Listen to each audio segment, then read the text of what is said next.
doing tonight? That's it. I'm feeling the vibes. This is really, really great. So welcome to Samsung 837 and welcome to this innovative series. I'm really excited for everything that's about to go down tonight with Street Theory. A lot of you should have checked out Note 10 Pluses by now. Does everybody have one? If you have one, just raise it in the air. Let me see it. Okay, so the reason you have those is because we're about to do something really cool in mastering our creativity. There should be a picture on there, which I'm going to show you how to draw on that in just a minute. And at the end of tonight's proceedings, there'll be a really cool prize, well, a few cool prizes that we'll select from for you guys to win from, okay? So I'll show you that now. But if you do not have one, we do have a few left. When I'm done showing you guys a little bit, just head on down to the bar right there, and my man right there will help you check one out, okay? So with this Note 10, it's as simple as popping out your S Pen from the bottom right. You navigate to the gallery app, and you should see this little man in there. It should be the first picture that you see. It's already preloaded for you. In order to make that a little bit more creative and draw in it, the second icon on the bottom is a little pencil. You can just tap on that guy, and then all the way to the right, but not so much to the right, you have a little color palette there, and then you can select different pens, thicknesses, highlighters, crayons, whatever you think of, and start drawing, like so. And if you have any trouble or you have any questions, I have some assistants over here. On my left, I have Chase. On my right, I have Javier, and they can help you out. Just raise your hand and they can come and help you with that.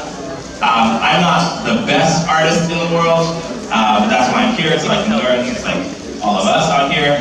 But essentially, you just continue with that, and we're going to give you about 20 to 30 minutes to get that going. Once you're done with that, you're going to have to share it so that we have access to it, right? So I'm going to show you exactly how to do that. So we have a really great app called With Galaxy Sharing App. So it should look like the bottom app that I have on that blue screen is hashtag With Galaxy. So you will open that up, it should be on your home page. If you have trouble with that, again, call either Chase or Javier to your left or your right. Open that up,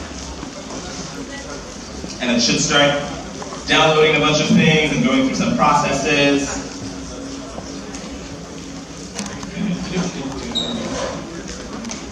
I love awkward silences, they're great.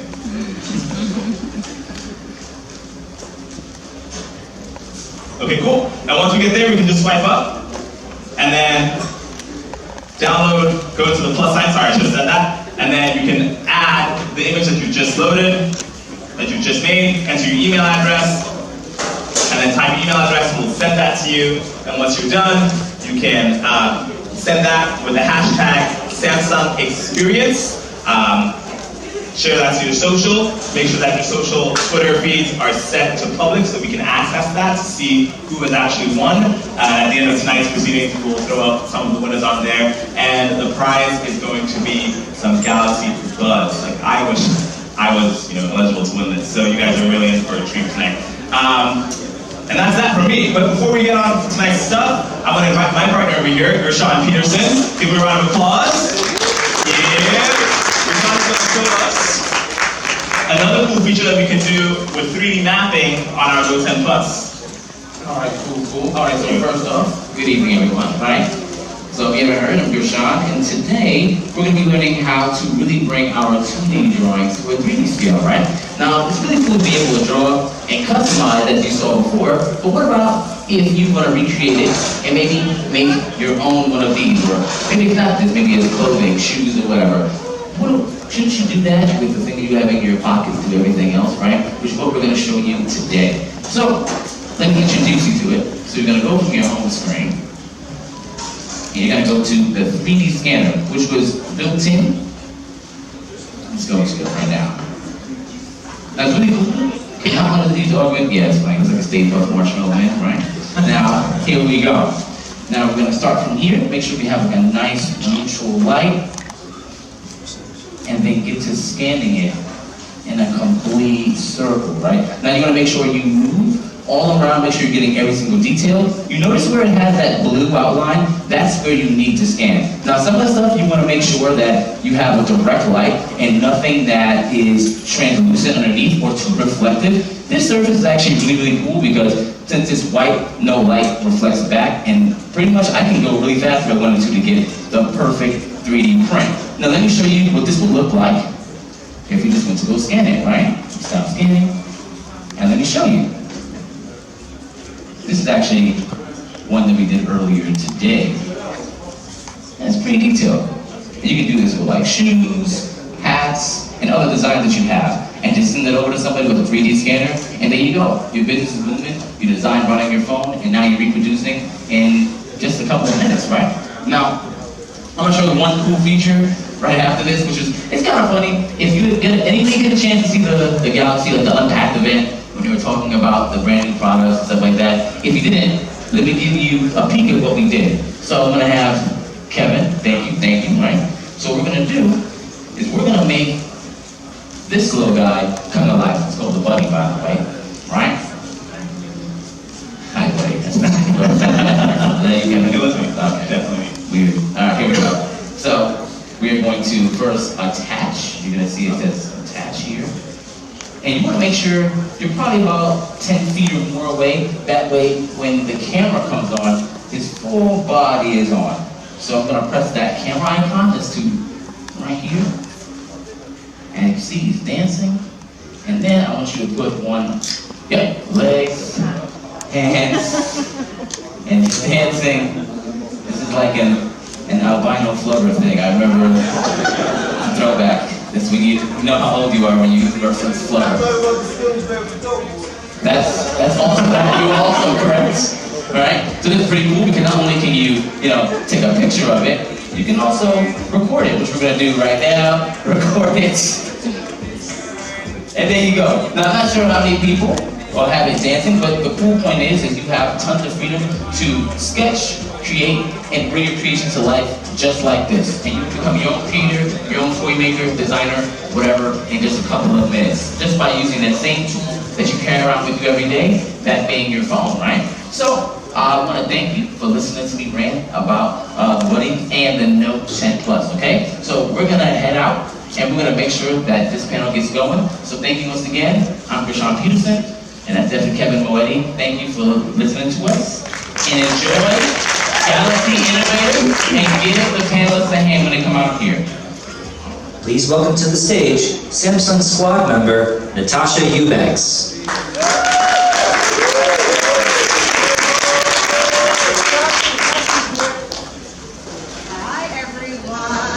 Can you hear me? All right. Hi. Welcome to 837, everybody. Is this whose first time is it? Mine. Ooh, Jesus. All right, so some of you are repeat attendees. I love that so much. So thank you so much for being back here at Samsung 837, where culture and technology collide. So this is our Galaxy Innovator session. Has anyone been to one of our sessions before? All right, we love first timers. Hey girl, you're back. See, we have repeat people. That means that this is fire and fun, okay? So you're gonna be a repeat customer as well.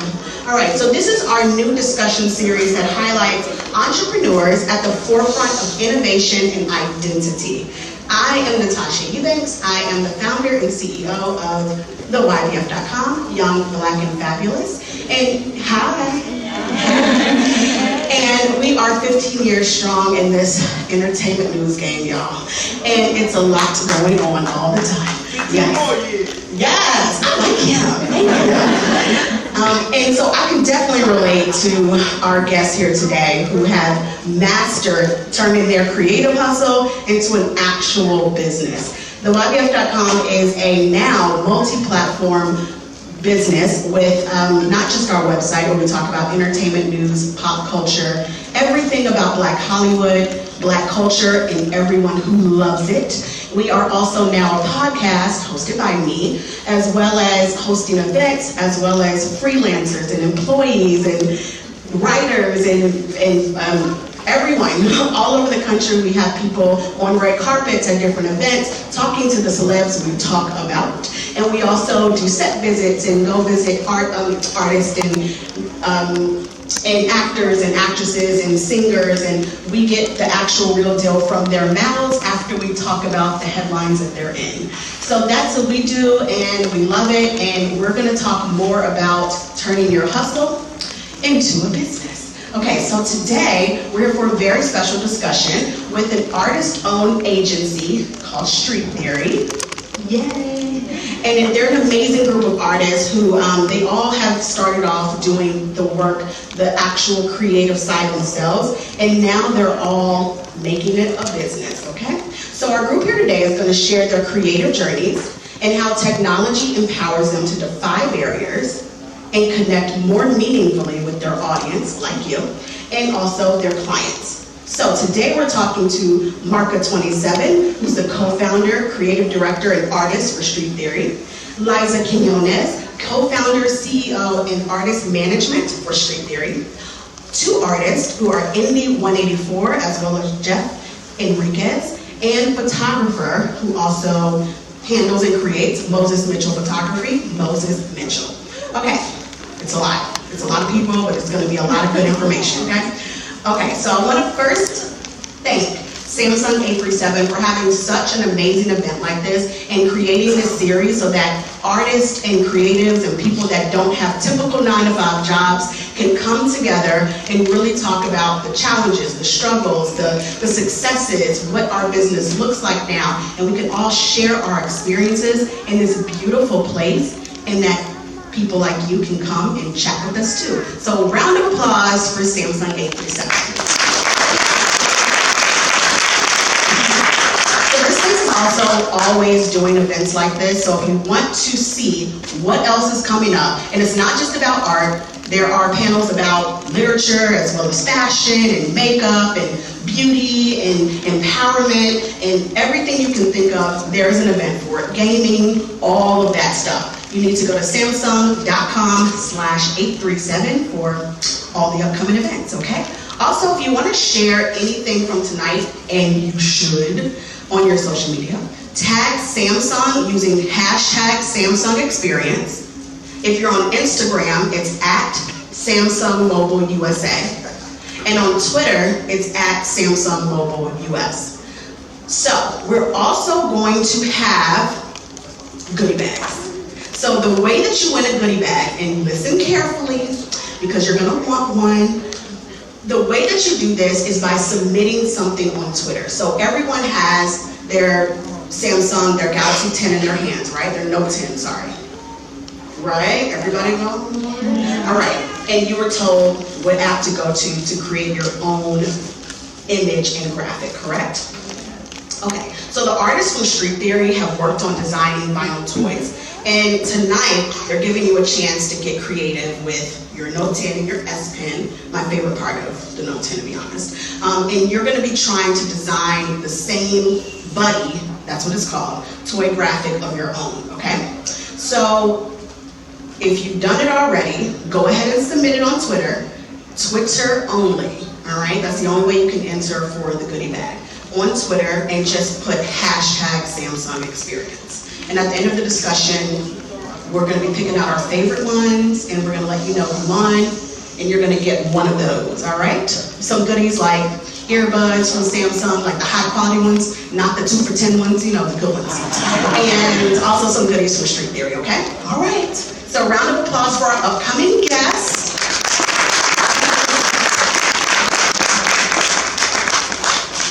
Okay, so we're gonna do a video. Okay, so before we bring out our first guest, we're going to take a look at a video to show you everything that Street Theory is about.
stage Liza Quinones and Marca 27, the founders of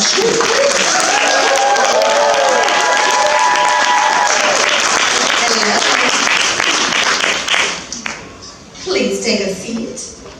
We just saw like this beautiful artwork, and I was just telling them backstage, I can't do stick people, so I can't wait to like get to know more about everything they do and how they got here. So please, Liza and Marco, tell me about yourself. How did you get here? What's your background? Tell me everything.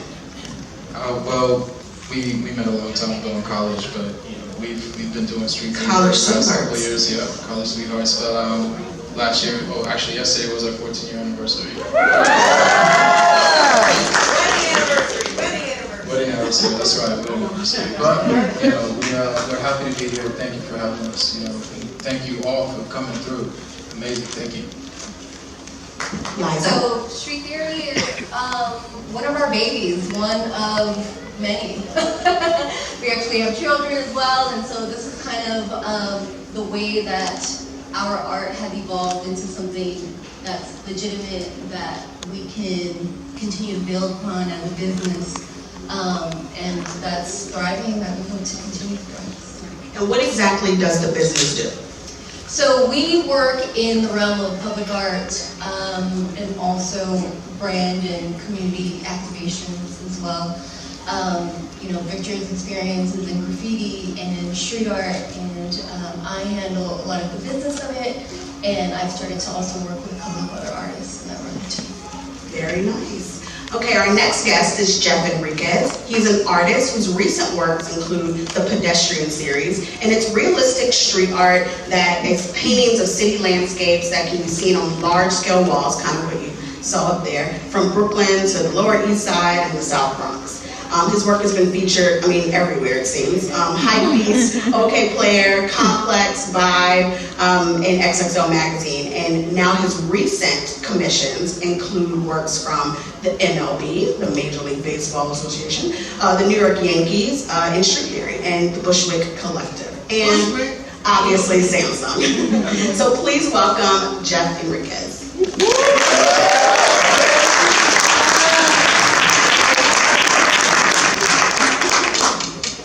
Welcome, Jeff, to the stage. Hello. So tell us about yourself. Outside of your many credentials, tell us how you got here. Well, the PATH train. Career-wise. During the weekend or the weekday. Career-wise. You know, I started in high school. My first mural I did when I was 15, I believe. I went to a tech school where I was able to get out of class and paint murals in the school. And I was able to be creative and just sort of experience that outside of class. And that's how I sort of started to fall in love with doing murals. And then I went out on the street and I did some really terrible graffiti and got arrested. My mother said, "You can't do that anymore. Otherwise you can't live here anymore." So I stopped doing that entirely. And then just pursued it in college. I got my degree, and then I just did every imaginary job around doing art until I started to sell pieces, and then develop relationships with clients until they started to pay me to do the designs that I wanted to do little by little, and then I finally got to where I am now, where it's like that's the steady work where I just do art for a living. Love it. Okay, so let's welcome our next guest. She is Indy 184. She's a native New Yorker of Dominican descent who's been active in the graffiti culture for over 2 decades. Her most recent collaborations have been with Rimmel London as Chief Artistic Officer, and all us makeup girls can appreciate that. The Apple Beats One Radio, Lionsgate Films, MTV Networks, and also a capsule clothing collection with iBlue. So please welcome to the stage, Indy 184.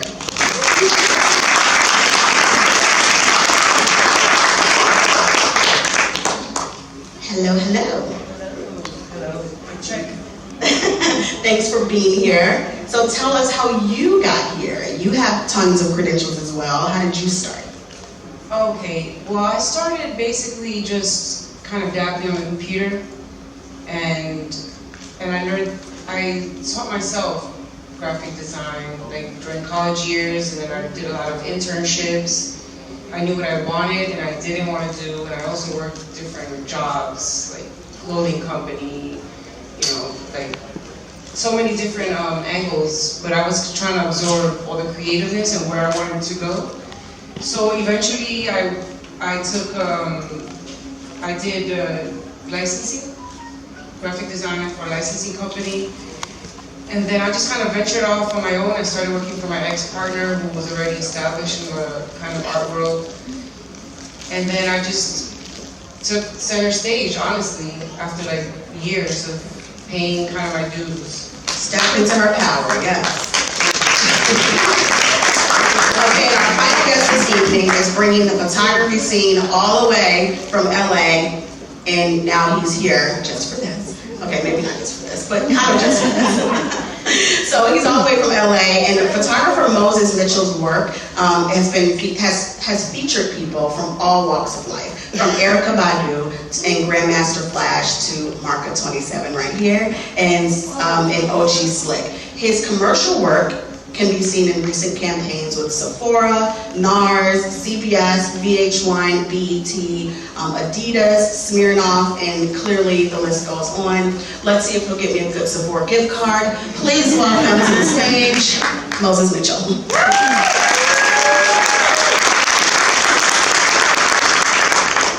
Welcome.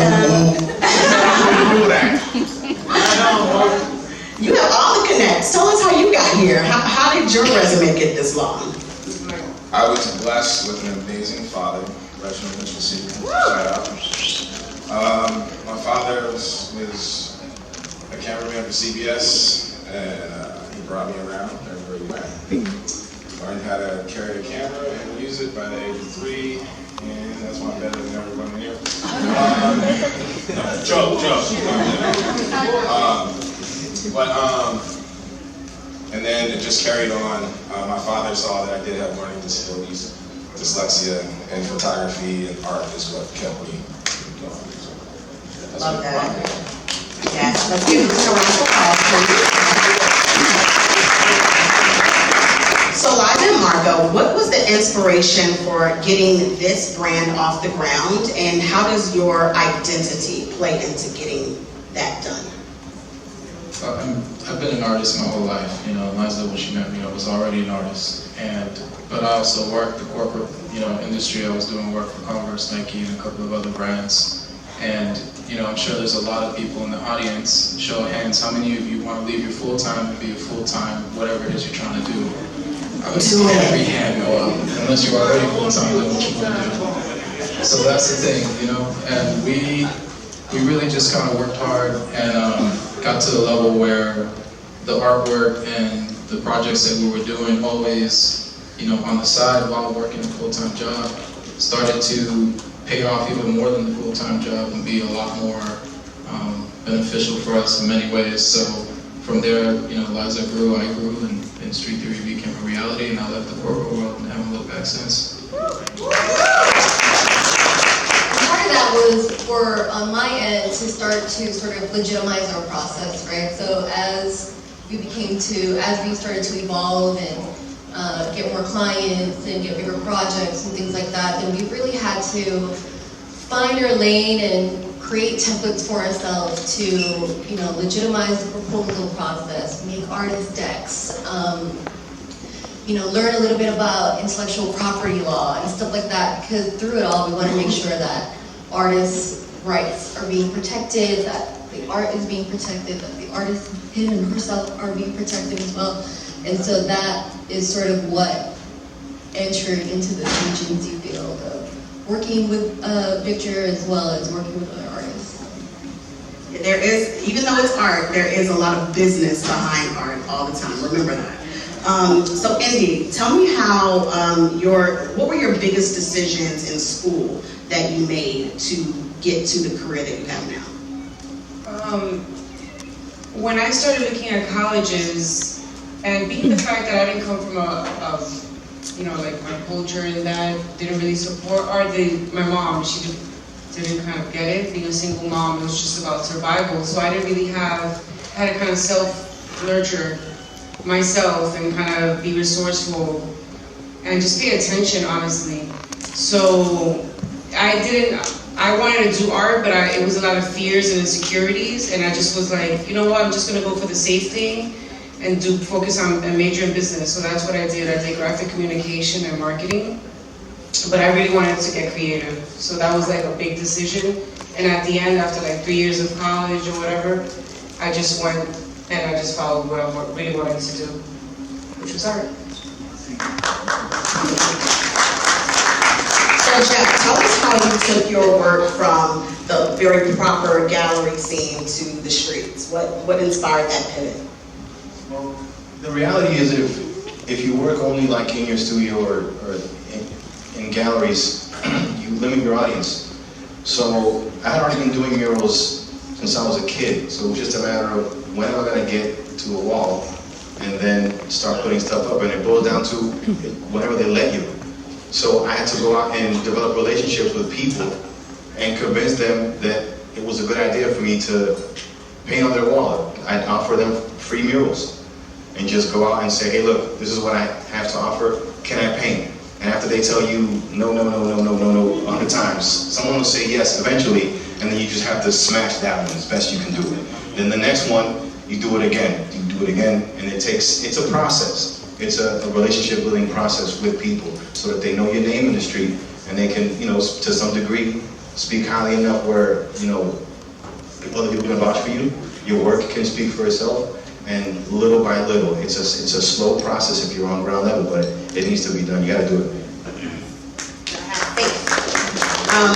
Okay, so Moses, you worked at a ton of big brands, but can you tell me how working with your father from the time you were little and your roots in this, how do those play into where you are now? How do they play into them now? I think it comes to knowing how to play the game, knowing how to speak, carry yourself, hold yourself, have standards, know who you really are in the mirror, and only worry about that and anyone else's opinion about who you are in your work.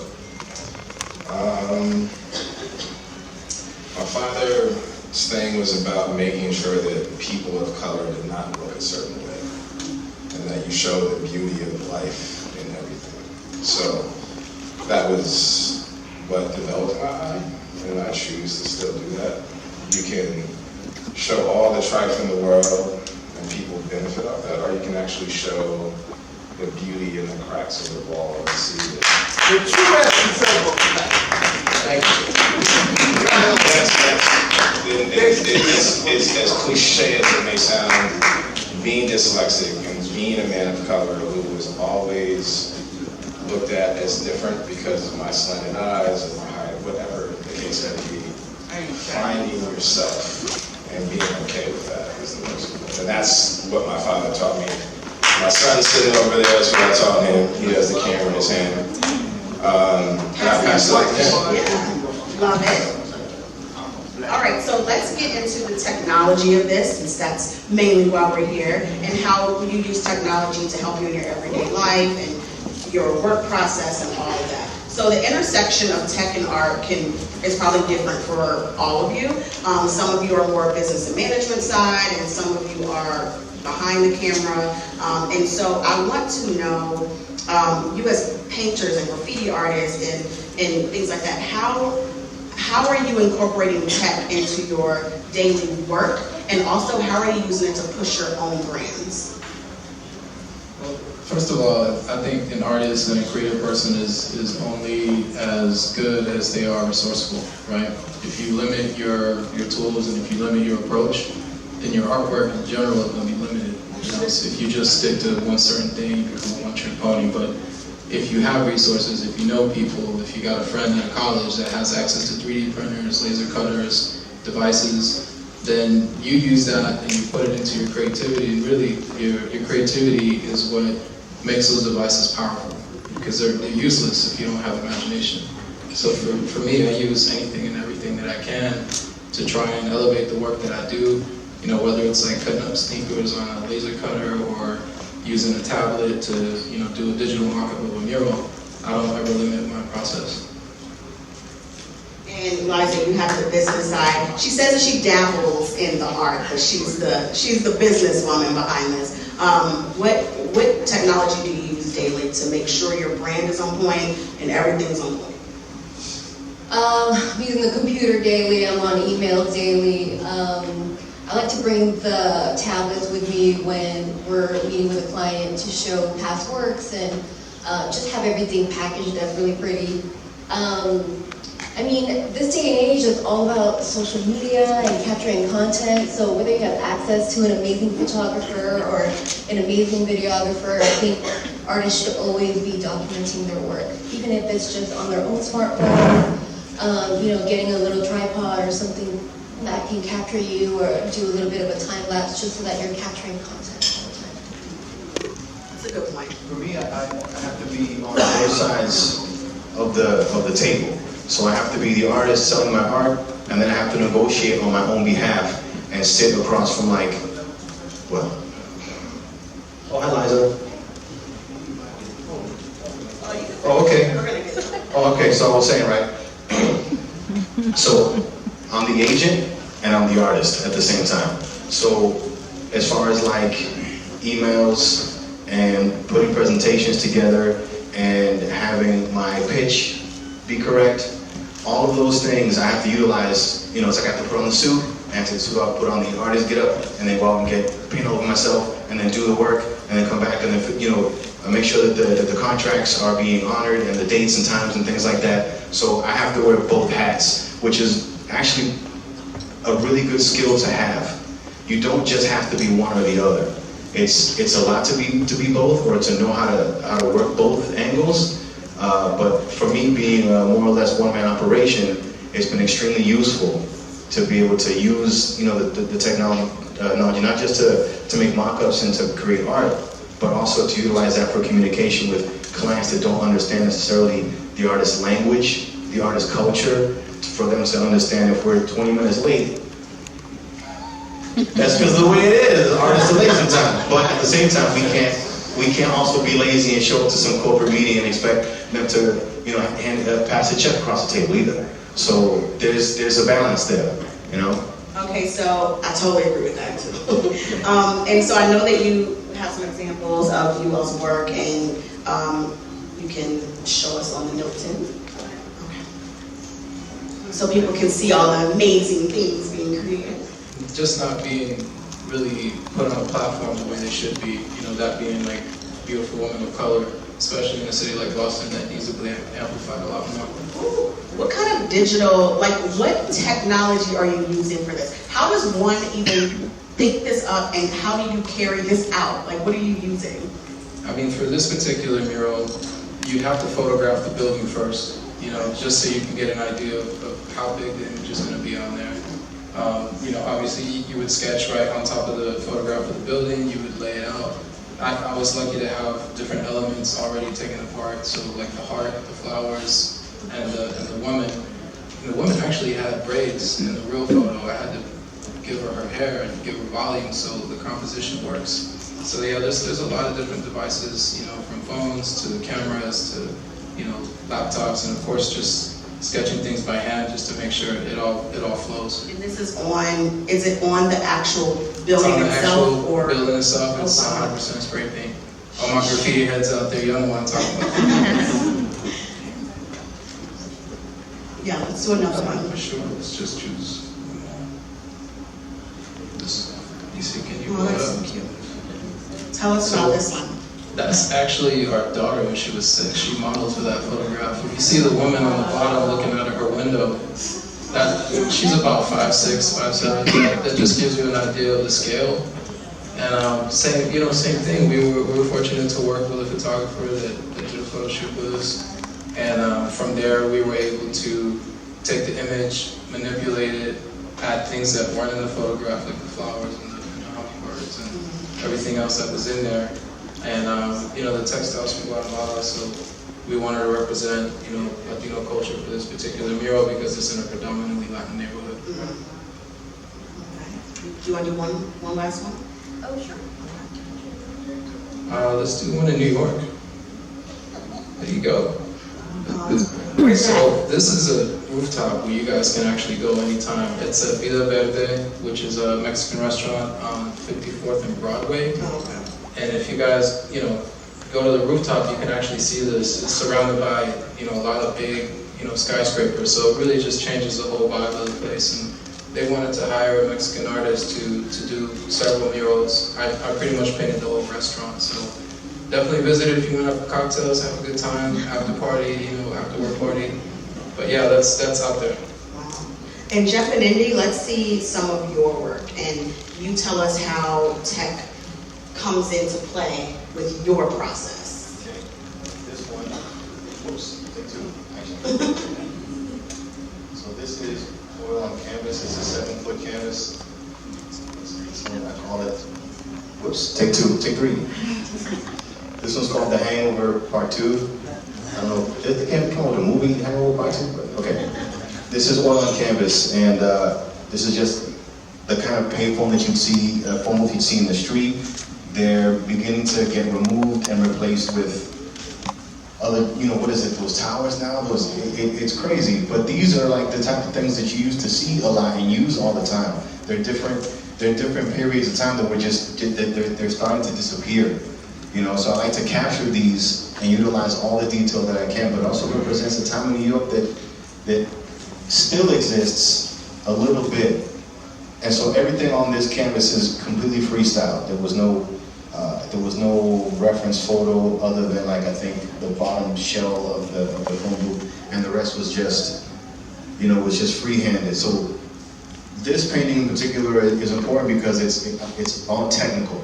It's all just about practice. Draw the same thing over and over and over again until you get really good at it, and then you can start creating compositions freehand.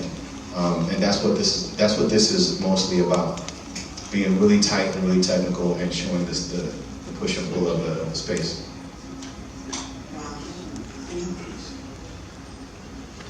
That's just a little ink on paper. All right. That's the sound you make when you stub your toe.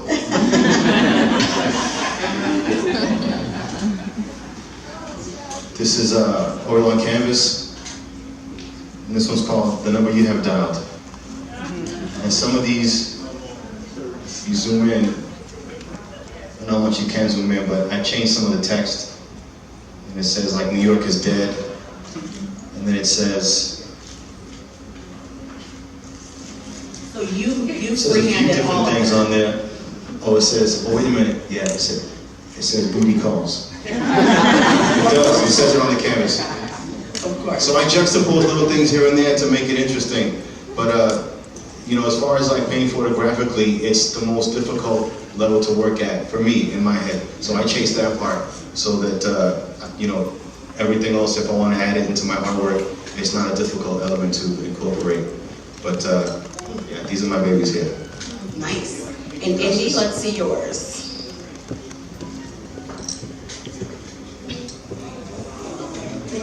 Okay, alright, so this one is called Evolve, and it's mixed media. It's 36 by 48, or I don't remember. But I basically use paper, photographs, but really paper. And I repaste it, and I add my graffiti, I use stencils. I make my own graphic design patterns and things like that. But I love to use a lot of powerful, iconic women. And then, But yeah. But this is one of my mixed medias, one of my paintings that actually, yeah. Okay.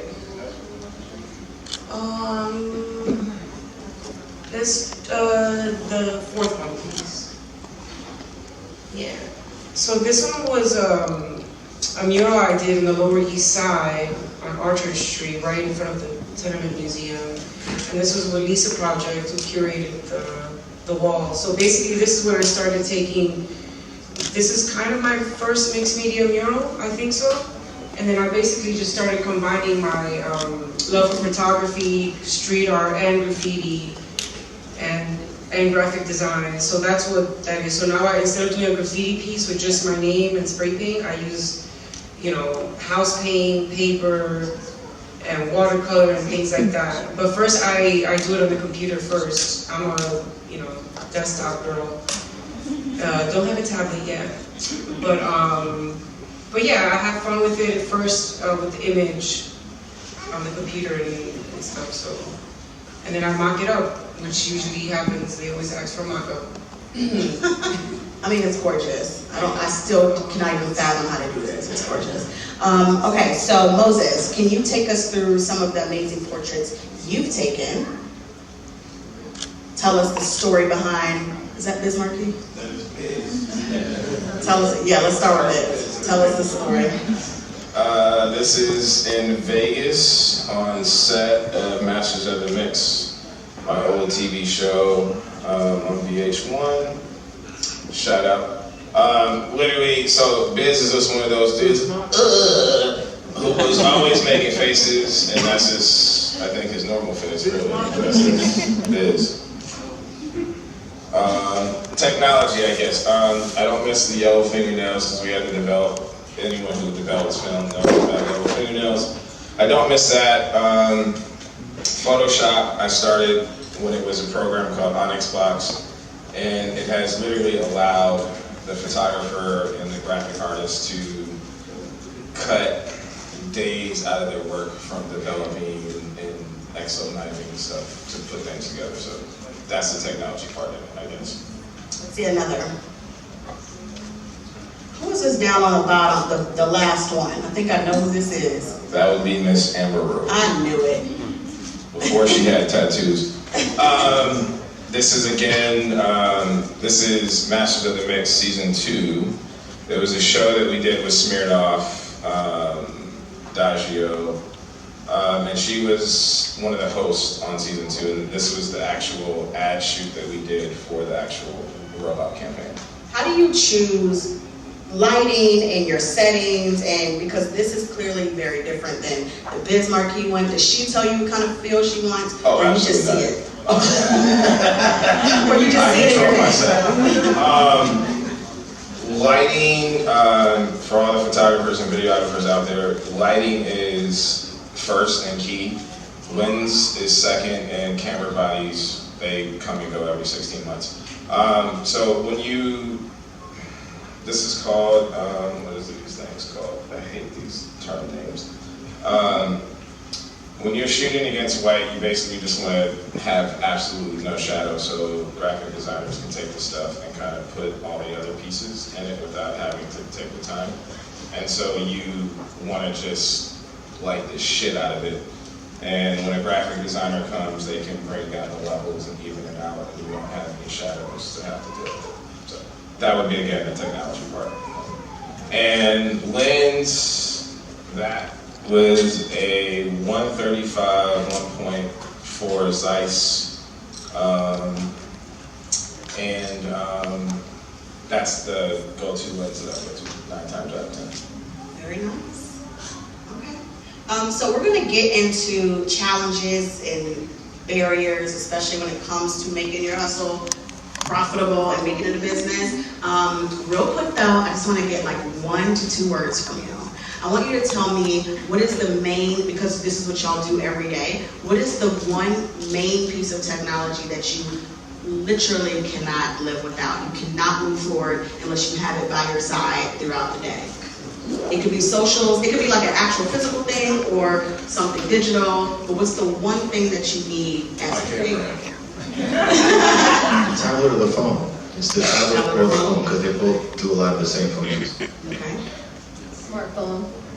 Yeah, it's a laptop and phone combined. You gotta count one without the other. Mine is just the laptop. I can't think without it. That's Camera. Makes sense. People who know me know they're like, none of this. Okay, so we all know that building a business is, especially as artists, can have its challenges, it can have its added barriers when it comes to convincing people you deserve to be paid for your creations. So let's talk about that. Let's talk about some of the barriers that you guys have faced. Who wants to chime in about maybe something that they've dealt with? I feel like I want to go to Liza. Something you've dealt with and you had to overcome on the business side to hold it down for the overall brand? One particular thing that comes up is that first mural that we showed, which was the Love Thyself mural. And that was a project that received a grant, and we had a lot of difficulties with locating a wall that work can go on. And one of the biggest barriers that we received was that we couldn't find an owner who was comfortable enough to have such strong image facing the public on the wall. One of the things that even came up when we were talking to a property owner was, you know, this artwork is great, but it's a little too powerful. So we already knew what that meant. Yes. Mind you, the wall that we were trying to talk to, get permission for, was a Dominican hair salon. So we thought we had it nailed. We're like, beautiful women, Afro-Latina, Dominican women look like her, they're working here. And they gave us permission, but they said we have to speak to the owner of the actual building, which was an old white dude that looked like Mr. Burns from The Simpsons. And he's the one that said, it's too powerful, and that was all he said, and that he didn't want the mural. So these are So what did you have to do? Yes, we just found another wall, yeah, absolutely. No compromise there. Yeah. Jack, tell me how you, since you're wearing both hats, tell me how you had to do that. Like what was an obstacle that you faced, especially when it comes to the money side of things? How have you made this work? My own patience. Like, I'm my own worst enemy. Because sometimes you want to say, get on the phone, they say the wrong thing, and you just gotta, don't say that. You gotta hold it, and then you have to think about what might happen after you say that. Is that gonna get in the way of your money? Is it gonna help money come toward you? Either way, you have to remove all the obstacles, which most of the time for me are verbal. Because most folks that know me, I'll tell you what I think of you, and that doesn't always help. So, you know, on a personal level, it's completely different, but with business folks, there is absolutely a veneer, there's a way to speak to them, there's a way to listen, there's a way to do all of that. And I find myself often being more patient one now, and sort of looking at things in the long term, in the long run. So it's the marathon game, like Nick Chelsea said. So it's the long game, it's the slow game. You'll get the gig tomorrow, but how's that going to affect you over the next 5 years with other clients? That's how I've been thinking lately, all over the past 3 or 4 years. So it's like, yeah, how do I want the conversation to end? If I say, you know, if I speak or act this way, it's going to have the client saying these things, and then vice versa. So you have to control the conversation, understand where you want the conversation to end, and have that be to mutual benefit, so that everybody's happy when everybody else. And you know, as artists, we all sensitive about our ish, so it's hard to hold your tongue. I get it. Okay, so before we wrap up this discussion portion, do you, Indy, or Moses, want to offer up any obstacles that you face? Oh, I'll make it quick. Basically, it's like, don't be afraid to negotiate. Like, ask for what you're worth, and even like, don't be afraid of scaring away the client. You just kind of have to put it out there, and if they bite the bait, they bite the bait. But at least you'll come off with like some sort of like dignity. Is that the word? But because some work is so demanding, and you just want to take it because you know you need the funds or whatever. But sometimes some opportunities, it's okay to pass up if the money is not right, you know, and just communicate that in a respectful way. And my 2 cents would be for business. I had to get over questioning myself and being self-doubt. Yeah, because like he said, I think artists, we are our worst enemies. You know, we're always questioning ourselves, and so once you get past doubting yourself and you realize this is why people are hiring you, because of your craft. So you don't have to have the doubt, just do what the fuck you're there for. Do it. So That's the whole word. All right, guys, so just to give you a reminder about the goodie bags and the merch and all of that, so before we get into Q&A, which we'll do for a few minutes in a second, has everyone designed, everybody? Okay, have you had a chance to put it on Twitter? Or have you had a problem getting it to your Twitter? Anyone? Oh, I can't help you there. For the people that have Twitter, does anybody have an issue uploading it or posting it to Twitter? We can send someone to you to do it for you. Hold up your hand, please. I can't see nothing. Okay, did y'all get it? There's someone? Okay. So only one person? Oh, two. Oh, it's two right here. Okay, so then keep your hands up, please, so they can see you, and they'll come over and help you post. All right. All right, so while we'll give you just a few more minutes to post those and get those handled. In the meantime, Marka, can you tell us more about this Buddy project? So the Buddy project, actually Indy was on the first series. It was just what's considered a platform toy, which is a blank toy that a lot of different artists can do their own version of. And Indy did the first series. That one up there is from a New York artist, Two Fly. And we just really wanted to give Samsung an opportunity to play with something using some of the technology. So you saw the toys back there getting animated and all this fun stuff happening in here. I hope people really went all out because there's some good prizes in those bags. I bet people are really creative, huh? I would need color by number. That's so hard. All right, everybody good? All right.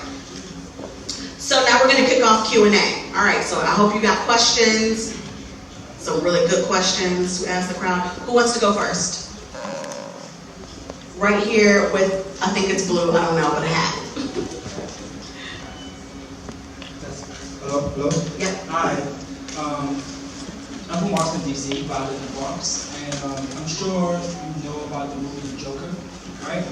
And I live right down the street from the stairs where the Joker apparently dances on. I just want to know, how can you use art to preserve the culture or the legacy of the people who actually lived it?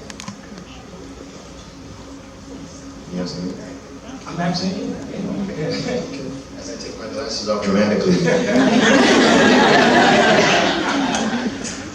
We live in a visual culture, so we process things by what we see. We don't, we're not the literary creatures that we used to be 20, 30 years ago. We use icons. So when we see something, that image registers itself in our brain housing group, like that. And if it's powerful, it'll stay there. And so that type of powerful imagery creates dialogue. It either creates a heavy dialogue, maybe no dialogue at all, maybe it creates a little bit of tension, but it makes you feel something when you see it. And then once you take that picture mentally, you carry it off with you wherever you're going, and it plays back in your head and you start thinking things about what you saw. And then there's communities like New York that has thousands of pieces that create a body of work that represent ideas, philosophies, tragedies and triumphs for all the artists. So we have the responsibility as artists to do the best what we can do whenever we're presented with the opportunity, and then we just have to let it. Once it's in the public, we have to let it go and then see what happens on the way back. But that's the power of it. You see it hits you once right away, and you carry it off with you. Yeah, I agree. I still remember some graffiti that I saw when I was a little girl, like, I don't know, late 80s in the Bronx, and it was that video store by Tracy 168, and it just stays in your brain and it changes, the whole process. So I think, just to answer your question, for the steps, if you live in that neighborhood and there's something about those stairs that the neighborhood knows about, like there's a I Love Lucy that's inscribed in one of the stairs, you take a picture of that and you capture the neighborhood that way, and not the picture of the Joker dancing in the stairs that everyone's posting right now. You post your community and not the Joker's community. That's it. And lastly, I think as an artist, you have to do your homework. You have to be really mindful of the communities that you're putting art in. You know, you can't be completely tone deaf and just create the art that you want to create in this space. So you have to be really mindful of who's there, who you're representing, you know, the communities that you're representing who have been there, and not necessarily the communities that are coming in that want new art. You know what I mean? It's like, how do we reflect in a way where we're not placemaking, but we're placekeeping. You know, we're talking to the community, we're reflecting the people who are there. All right. Next question, right here on the front row. Do you guys see as a future of street art from a technological perspective and from a community perspective? Did everybody hear that? No. Okay, you said where does everyone see the future of street art from a technological perspective? You can say it again if you want. So make it. Okay, that's it. The future of street art. It's I don't know, it's funny, like, I honestly, I hate saying the word street art, because I came up before it was even a term, and there's a lot of graffiti artists that were painting mural quality work, and I think once it was accepted by society, they decided to rebrand it as street art. Developers, all these people that want to put pretty pictures in neighborhoods. There's a lot of, some of the most talented street artists, quote-unquote street artists, actually come from the graffiti game. And, you know, nobody wants to say graffiti because it's so taboo. You know, obviously we have indie, it's still taboo, who came from that culture. I came from that culture. Jeff was getting arrested at a young age. So, you know, we're turning something that was taboo into something that's beautiful and empowering. And I think that the future of it, it really just depends on all the young people in this audience. What do you guys want to do with it? We're already doing what we're supposed to do. And at this point, you know, it's like asking somebody 15 years ago, what's the future of hip hop? And they're going to tell you whatever people are doing, that's what hip hop's going to be doing. You know, not to quote Mos Def because he said that on the Black Star album, right? But at the end of the day, or his own album, that's pretty much what the future is. It's whatever you guys are being turned on by, whatever's affecting you. I see it becoming more political because we're living in some very political times, and I hope that people use it as a tool to empower each other. Right here. On the end. How does your culture influence the responsibility that you feel through your work?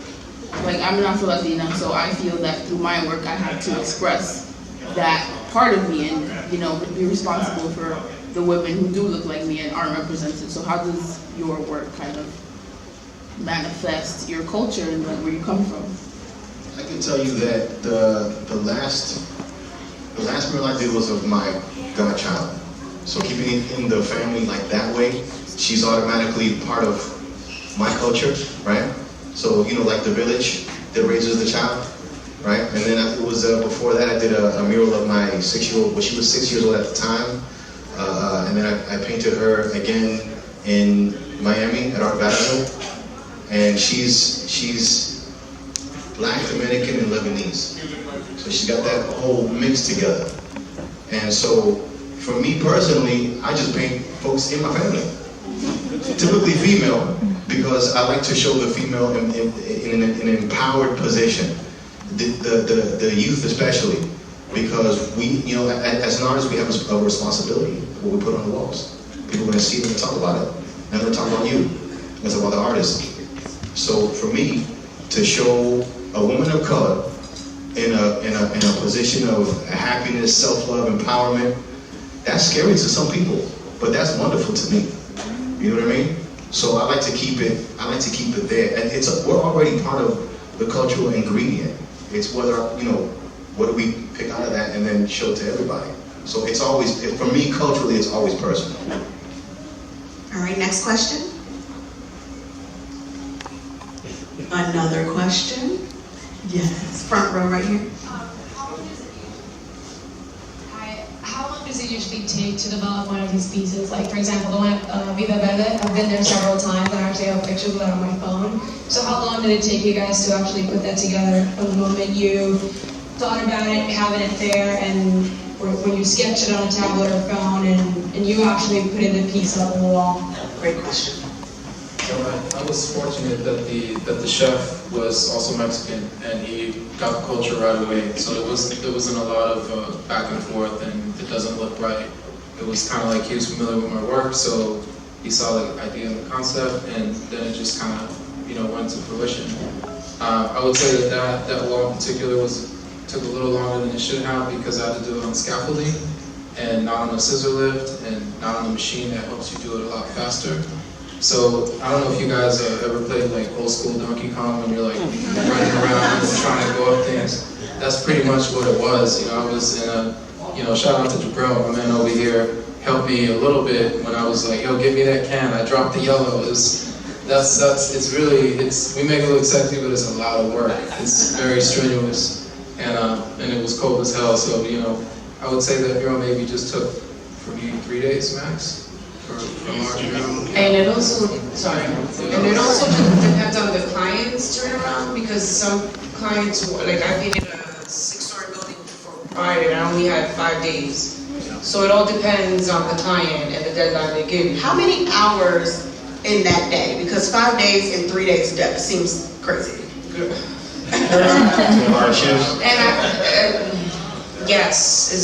Wait, what was the question? How many hours? Sorry, I got PTSD from painting that. It's really not 9 to 5, so how many hours was that? I would work from 10 to like 6 plus like my 2-hour commute to go home. So it's like a workday. Yeah. Gosh. And what about you? I've been on the thing, the lift with him for 14, 18 hours, painting, as I'm just taking pictures. He wasn't painting. I said taking pictures, bro. You understand? I thought it was about peace. My man was sleeping on the roof. I was. And I was painting like, damn, I'm jealous that I do right now. I just want to sleep right now. But it was like 3 in the morning. Seriously, like weather, we don't talk about this enough, but weather conditions, if a client or if there's a mural festival or if you're doing something that is very time constrained, somebody says, well, you only have 6 days to do this, and it rains for 2 of those days, you're not sleeping. You're not sleeping. You're just going to be there pretty much day and night, night and day, eating a lot of snacks. A 12-hour shift with you is like the norm. Yeah. I mean, if you're creative, there are no work hours, so I get it. Unfortunately. Okay, so before we close this up and announce winners of the giveaway, just wanted to let you know there's going to be pop-up merch right up there at the top of the stairs, and you'll be able to buy some of the amazing art from our panelists. And there's also going to be DJ Animate taking over the DJ booth, so stay after a little bit if you want and hit up the pop-up shop. Are you trying to signal for one more quick? What you trying to signal for? I'm trying to get some, I don't know how to upload. Oh, okay. So we have one more upload. Do we want to do that before we announce? Okay, we'll do that real quick. Okay. And thank you everybody for coming. Bye.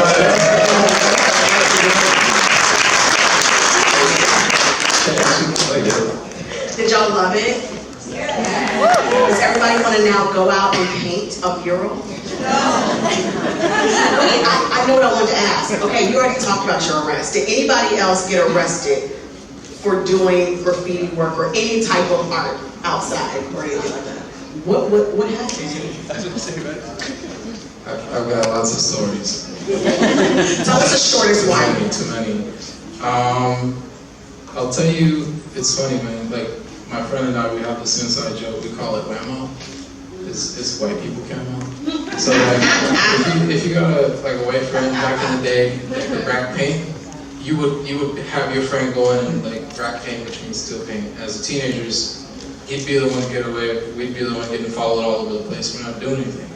So we would go and share paint. And like one night, my boy went, racked a bunch of paint, and we were 17 years old. Basically, make a long story short, we both got arrested, and 2 months later, I get out, I'm like, yo, where you been? He's like, where you been? He's like, in the jail, where you been? He's like, oh, they drove me home. So, so like, it's real out there, like, people get treated differently based on their race and, where they come from. All the time. All right, so now we're gonna announce the winners. Okay, so this is what's gonna happen. The design is going to pop up on this 3-story screen behind us. If it's your design that was chosen, raise your hand, and I'm going to read your handle as well. All right? So here we go. We're going to pick the winners right now. Oh, that's so cute and funny. Okay, so this is Media Enhancer. Hashtag Samsung Experience. Harry Potter loves a good vacation. That's hilarious. Ooh. Destiny 714-42718. This is really cool. And some of my favorite colors, black, white, all that. Good job. All right, I can't pronounce this, but Chioma Ozuzu, okay. When you in Christmas mode with your Samsung Galaxy Note 10. That's so funny.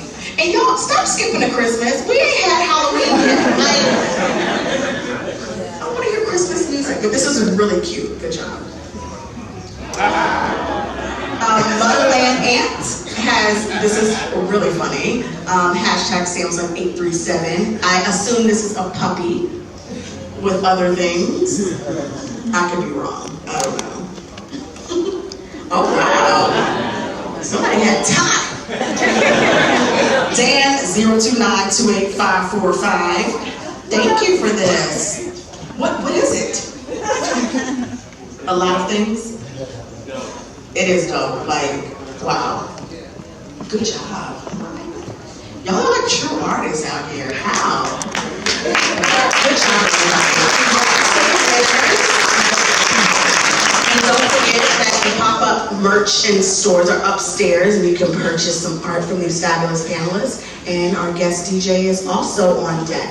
Thank you all so much for coming out. Thank you to our panelists from Street Theory.